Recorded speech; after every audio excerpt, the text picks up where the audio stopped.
Hey, welcome to an episode of His and Hers Gen X podcast. I'm Chad. And I'm Cristina. So, if it's your first time here, welcome. We just started this show a few months ago, Yep. and we swear we're going to do something other than movies eventually. So the point of the show is like we're two Gen Xers, and it's funny like we basically been doing everything we've been doing for like the last 2 years, like watching old movies and TV shows. Right.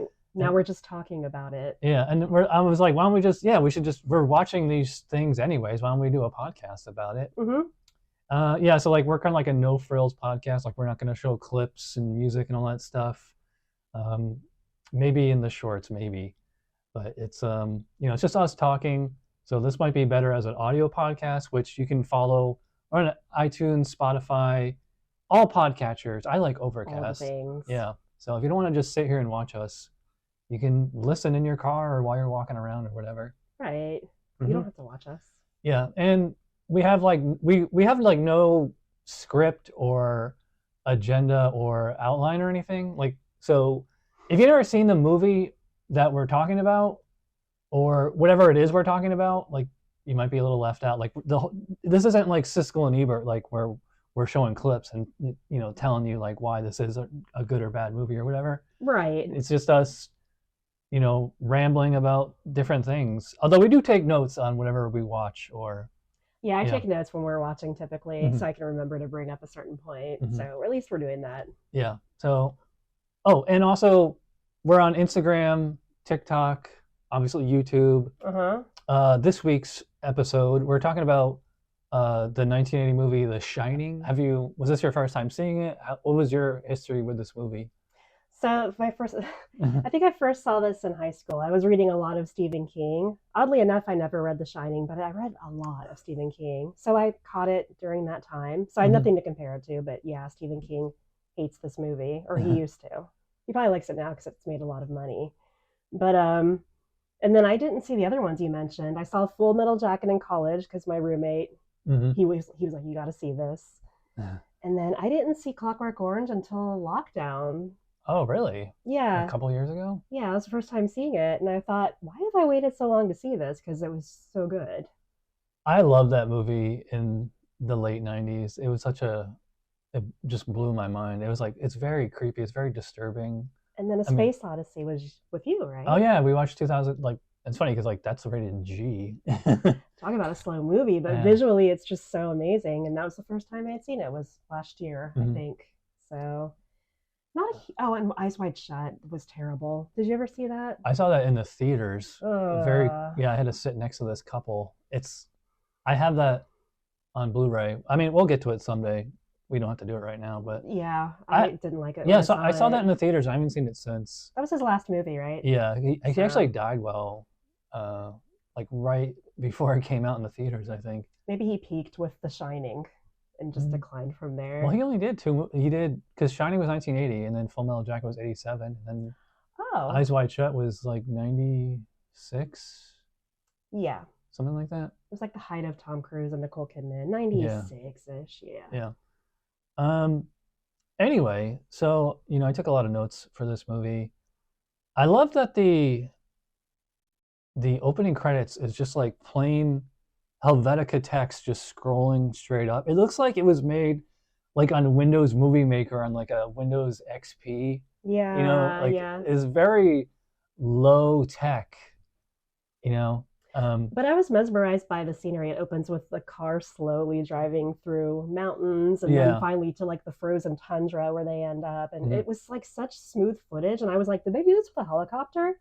Because it was perfectly smooth. You can actually like, see the shadow of the helicopter at one point. Yeah, it was like it was taken with a drone. So that in itself, there was a lot of above shots in this movie that are just like amazing for the time that it was made. Yeah, and just like the music, or actually a lot of this movie, it's not that it has music, it has like, I guess what you could call like soundscape. Yes. Where it's musical instruments but like there's no chords, there's no rhythm, there's it's the only thing you can compare it to is like you hear that in like a lot of like prog rock and metal bands, like they'll have like those weird interludes. Like any Tool album, they have that. Hmm. You know, it's like it's not an instrumental, but it's sort of music. You know. It's memorable, like the da na na that Mm, plays throughout the mm, movie. It's just, I think sound technicians just designing it to be. mm.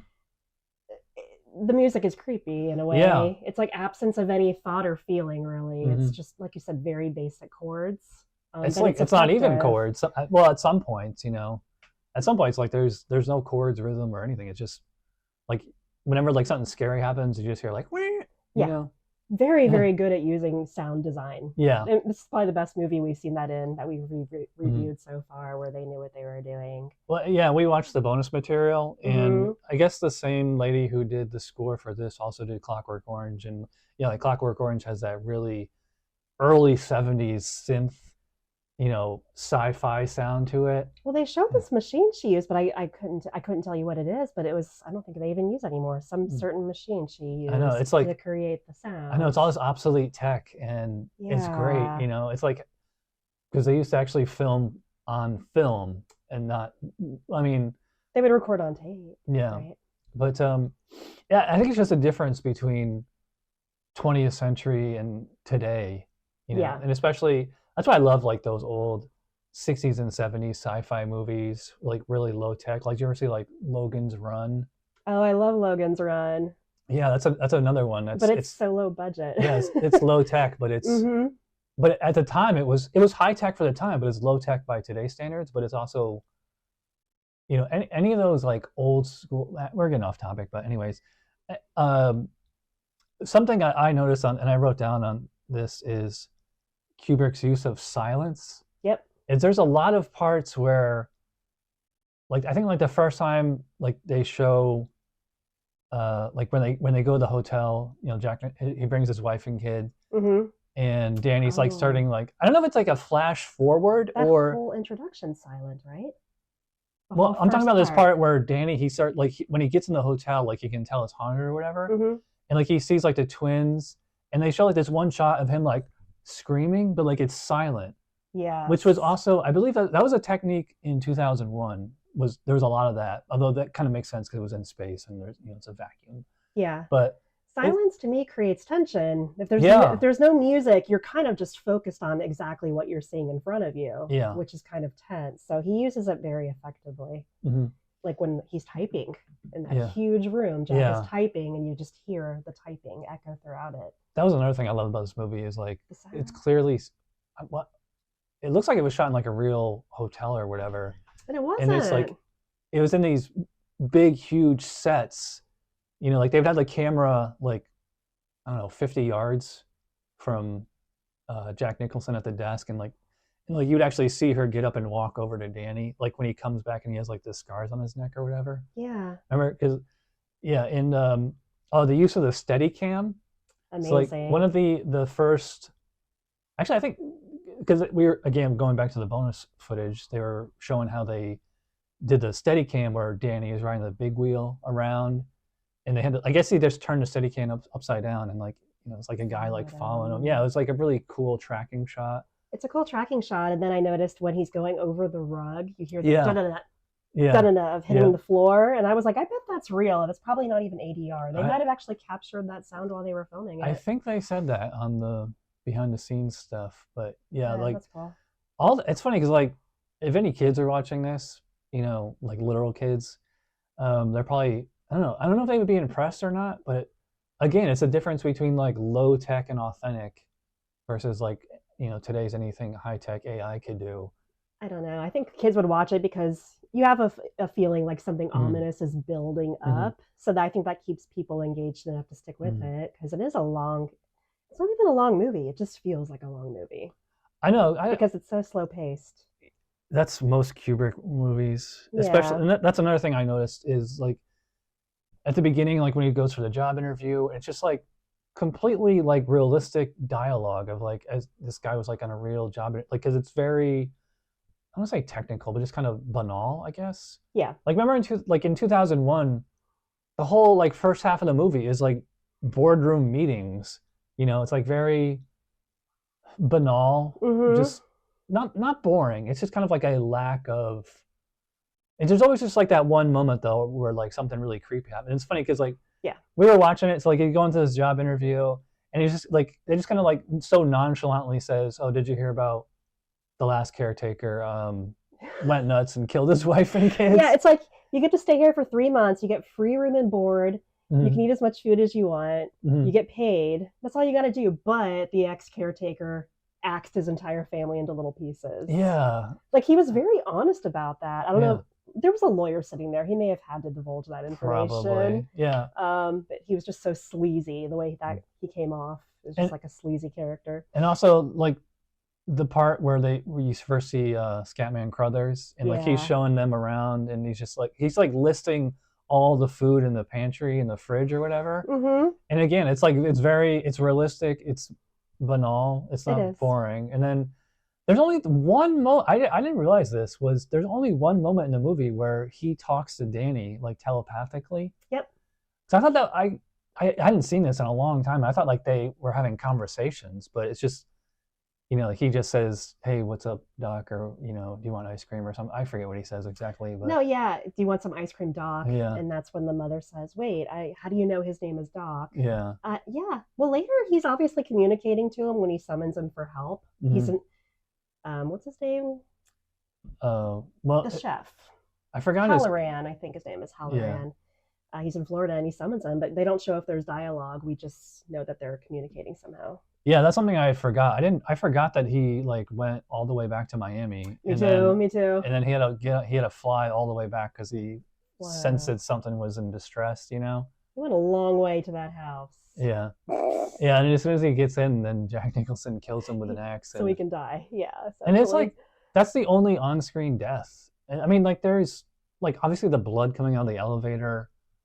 You know, it's, I don't know. Do you consider that gross, or it's almost like so over the top that it's gratuitous. It's kind of like a Tarantino movie where he cuts the heads off and they bleed forever. It's kind of like that. I think it's meant to be scary. Yeah. And we saw the original trailer, and that's all they show is that scene. Yeah. So maybe it bothered people back then. Yeah, it's definitely, it's creepy. Again, like the creep factor, it used to be. Which I've said in, I think, like our pilot episode and other episodes, is when it comes to like horror, scary movies, I like the creepy stuff where it's like you can't, like the unexplained. Yeah. You know, or like it has to be like ambiguous but ominous. Yeah. You know, just running away from an axe murderer, or, you know, Jason, Freddy, all those guys. You know, it's like, it's always like the same trope, like in those movies where it's quiet and all of a sudden, boo, you know, and then, you know, things like that. And then all characters in those types of movies, they all tend to be like super stupid. You could sort of say Wendy is like that, but it's not that she's dumb, but she's not like super. None of these characters are. I feel like they don't actually flesh out a lot of the characters that much. So I read into it, and one of the reasons Stephen King didn't like this movie was because he thought Wendy was too docile and weak and kind of passive. And I guess in his book, she's a lot more domineering. Mm-hmm.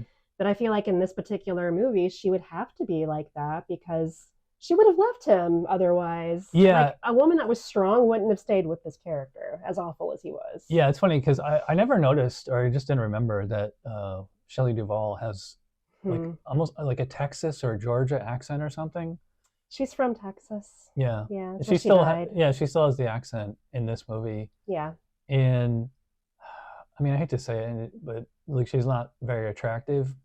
Although she, like, when I hate to say it, when she's from far away and her mouth is closed, she's kind of cute, you know? So there's a movie, it's called Brewster McCloud. It's from 1971. We can watch it. But it was her first movie that she ever did. And she was blonde with like those big twiggy lashes. And she looks so cute. So I think it's just this character that makes her look attractive. She has black hair. It's just like the way her teeth are. She's like, you know, like a big overbite. Yeah, well, I think she's self-conscious about it, but in this movie, I think they forced her to like expose her teeth more. So maybe. I mean, they definitely had braces. They had the technology back then, but they did, but she didn't get them fixed. Yeah, I mean, it works in that I think like what they're trying to imply in this movie is they're kind of like the typical like trailer trash couple basically who's like way out of the trailer. Because I remember like at one point towards the end, like where it's getting towards, you know, like Jack's going crazy and she's swinging the bat at him. He's going on this rant about like other blue collar jobs he's had, and he's like this is a great job, you know. He's like, you want me to go back to, I forget what he says, like being a garbage something, you Yeah, know. and I'm sure she probably works too. Yeah, So they're both like probably living in an apartment somewhere, and they got free room and board for a little bit. So like yeah, lower income, but it's yeah. because he wants to be a damn writer. Yeah, my major complaint about this is that they don't give really any of the major characters like enough backstory. No, Like, because they just, you know, like Jack Nicholson. It's funny, like his character's named Jack, and like, we know his backstory sort yeah, of. Like it's heavily implied. yeah. It's supposed to be that he's like, Recovering alcoholic. yeah, but they never really. I guess they go into that more in the book because I think Stephen King himself was recovering or something. Yeah. He's a recovering alcoholic, Mm-hmm. and he's done whatever. When he gets harmed by the ghost and he Mm-hmm. has bruises on his arm, Mm-hmm. mom, she immediately assumes that dad did it. So in the past, it sounds like he got drunk and probably abused the kid a few times because the kid is scared of him. He says that at one point where he's talking to the bartender, Yeah. where he's like, Danny came in. I forget exactly what Yeah, he and this said. isn't stuff you read up on. Like that's just what I gathered from the movie. Is like they managed to like build that kind of plot line there without Yeah. saying it. Like, I hate to say it, but like, they have like no chemistry. Like, they don't. He doesn't seem like he likes her, He let alone hates loves his her. wife. Yeah. Oh my god, he's so mean to Wendy. The whole movie, he's so mean to her. He hates his wife and he hates his kid. He's a bad dude. Yeah. I don't know if he hates them as more as he just seems to resent them for like his lack of success. Like Yeah. they're holding him back because he wants Yeah. to be a famous author and now he's stuck with a wife and a kid. I feel like there was like a whole movie prequel to this that was missing.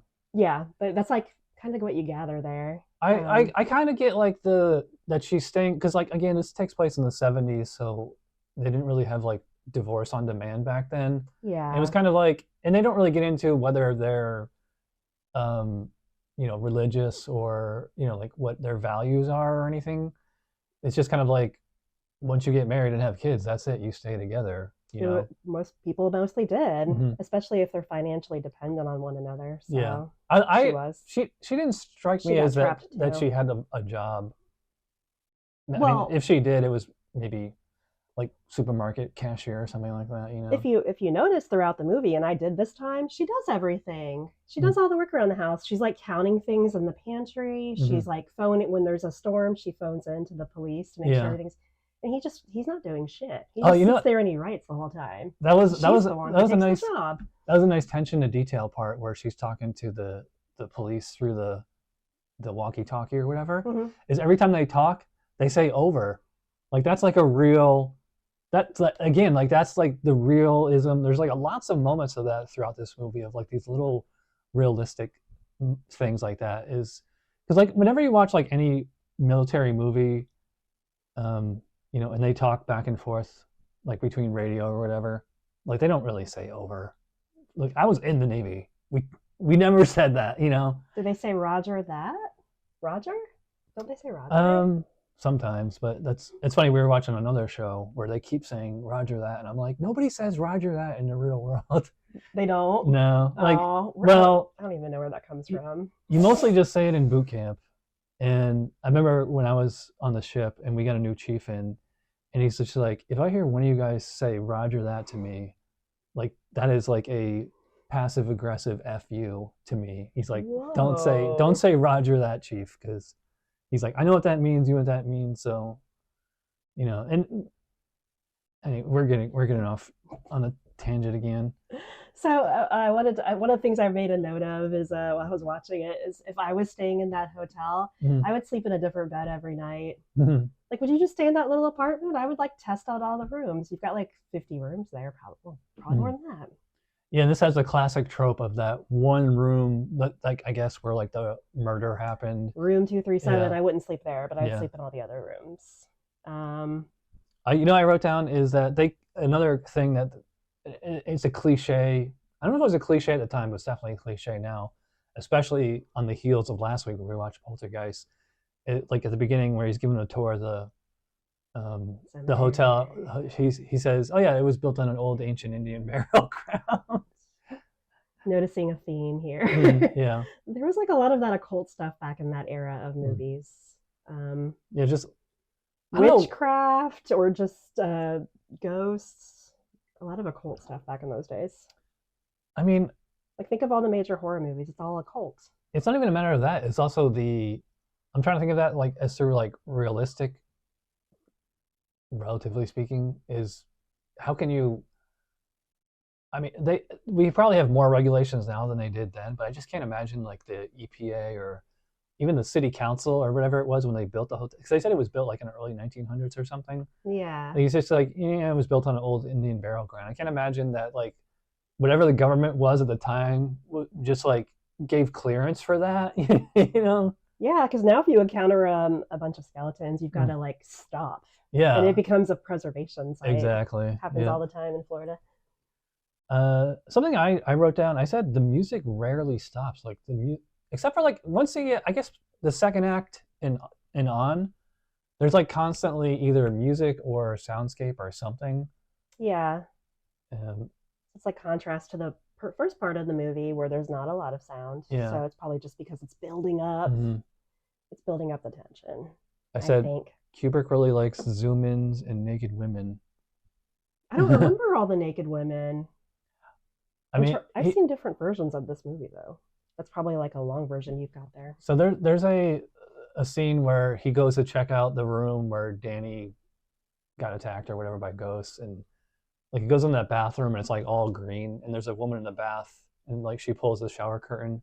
It's like this beautiful naked woman. Full frontal nudity. Yeah. And which I didn't know they did back then. I don't remember this scene at all. No, I feel like it was cut in most scenes of that movie. It's not really sexual, No. But then it also like it kind of turns on a dime that like he's like kissing her, and all of a sudden she turns like this old hag with like scars and really bad makeup job. They have like scabs on her. Yeah. I don't know. It's funny, like that was kind of like the only part of the movie that where it was like really suspend your disbelief or whatever, because I'm just kind of like, okay, I feel like they could have had a better makeup job with that. That's like the only makeup, I guess. They probably didn't have a specialist there. Yeah, like such a small part. They should have called like But then the other creepy apparitions in the rooms are just the guy in the bear suit. Yeah, that's towards the end. And I just mean period. Like she was like really the only ghost other than the guy in the bear suit. Mm-hmm. Oh, the Grady twins, the two little girls that come play with us, Donnie. Yeah. And it's funny like that the other caretaker, he has an English accent. Yeah, they're English. Yeah, probably because they shot that movie in England. They did. I think he shot like almost all his movies in England. They probably casted the first 3 people and then the rest were just extras. There's this really weird scene where I guess it's like the ghost of the Grady guy or whatever, where he takes him, like he spills a drink on him, which I totally forgot that too. And he takes him in the back room and he starts telling him about how Scatman Crothers, Halloran, he's coming or something, and he drops a racial slur like so nonchalantly. I don't remember that. That's something I did remember because I remember seeing it at the time, and like this is back in the 90s. I'm just like, why would they? That's an odd choice. Yeah. Like, I feel like streaming services, which is probably where I've seen it recently, have taken that part out because I didn't even know it was in there. Yeah. Did you ever see Taxi Driver? No. One of Martin Scorsese's first movies. I should watch that. There's a scene sort of like that when again with a slur. Yeah. So the Bad News Bears too. They throw it around so casually. Yeah. I was shocked, but I know. It was the 70s. It's gross. Let's see. So I have some trivia for you. Mm-hmm. Okay, the hotel exterior is in Oregon. Mm-hmm. The inside was a soundstage, but it was actually inspired by a hotel in Colorado in Estes Park called the Stanley, and I've been there. Stephen King stayed there and he had a really bad dream, like a nightmare, and he thought it was haunted, and that's what inspired him. Mm-hmm. So it's actually in Colorado, but it doesn't look anything like as it does on the exterior. It's different. Mm-hmm. I wonder if that was real, where they would actually shut down like they don't really say like it's a ski resort. They just say it's like a hotel in the mountains. It's in the mountains. It's a real exterior.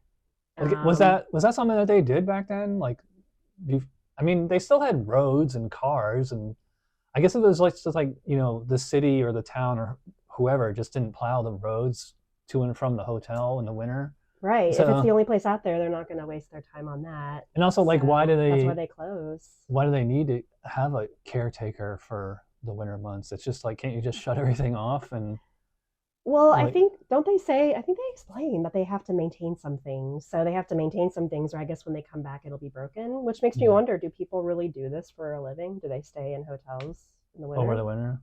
Well, probably not anymore. They probably have the technology now that sign me up. It's just like, as long as I've got a cell phone signal and like Wi-Fi, I can hang there for 3 months. I mean, as long as the roads are, because at the end they get away because he has like that snowplow tractor thing or whatever it is. Mm-hmm. Like that's the only way to get to and from the hotel once they get like they do mention that at some point is, like there's a storm coming, Man. And I was thinking before all of this what I would have done for 3 months locked away like that, because initially they like the son and the mom. Mm-hmm. They do exercise. They like go through the maze. They run around. They get outside, get fresh air. Jack does not. He kind of goes crazy because he never leaves. Yeah.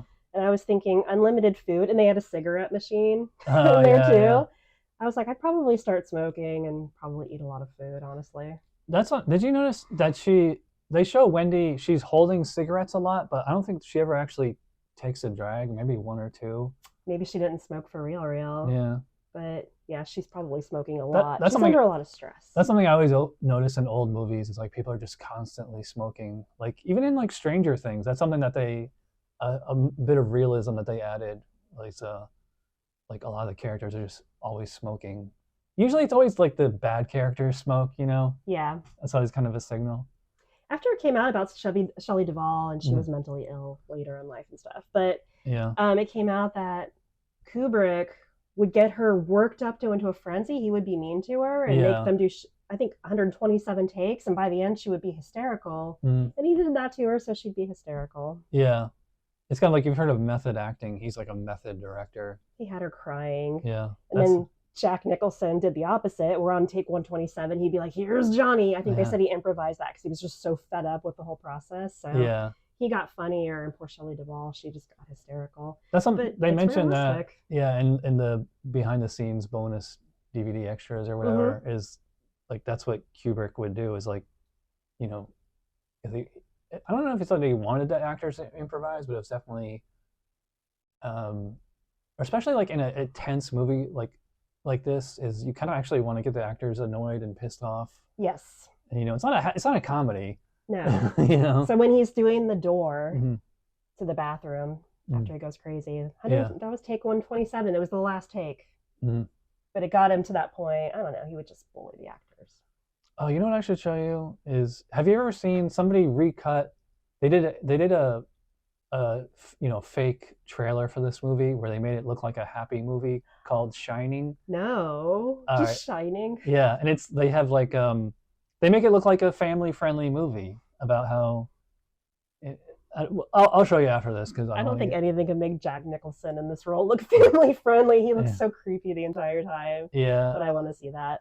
I could see if people didn't like it because like I said, my major criticism is that he just kind of turns on a dime from like normal to a nut, and no, he doesn't. I never really buy that. He's fairly normal at the beginning, and then like he's like you can tell he's just bored, like where the part where he's like chucking a tennis ball against the wall, but like I disagree. I think he seems nuts from the get-go. Like there's something unhinged about him.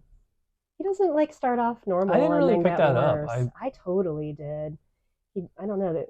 It's Jack Nicholson. He just seems crazy from the get-go. Like the tension where he offers to take the job in the first place, he just doesn't seem normal. Yeah. Well, did you ever see One Flew Over the Cuckoo's Nest? I did. I have a feeling that this movie was inspired by that because it's kind of like they took that character and kind of dialed it up because like he's faking being nut in that movie just to get out of jail. He did that role a lot, and Yeah. I think Jack Nicholson just became that character, like Johnny Depp became Jack Sparrow. I know. Kind of like, because that's how he became. Like I said in Ghostbusters, that's like the epitome of the Bill Murray performance. This is the epitome of the Jack Nicholson performance, you know. And there's some scenes where he does the smile and Uh-huh. that, and it's like that's the Joker. So Yeah, 100%. Yeah. That's where he got it Well, from. thanks for watching. Share the show with your friends, family, pets. You know? Everybody.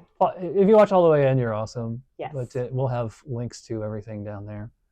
All So right. Well, we'll see you see you next on week. the flip side. Yep. Smell you later. Bye. Bye.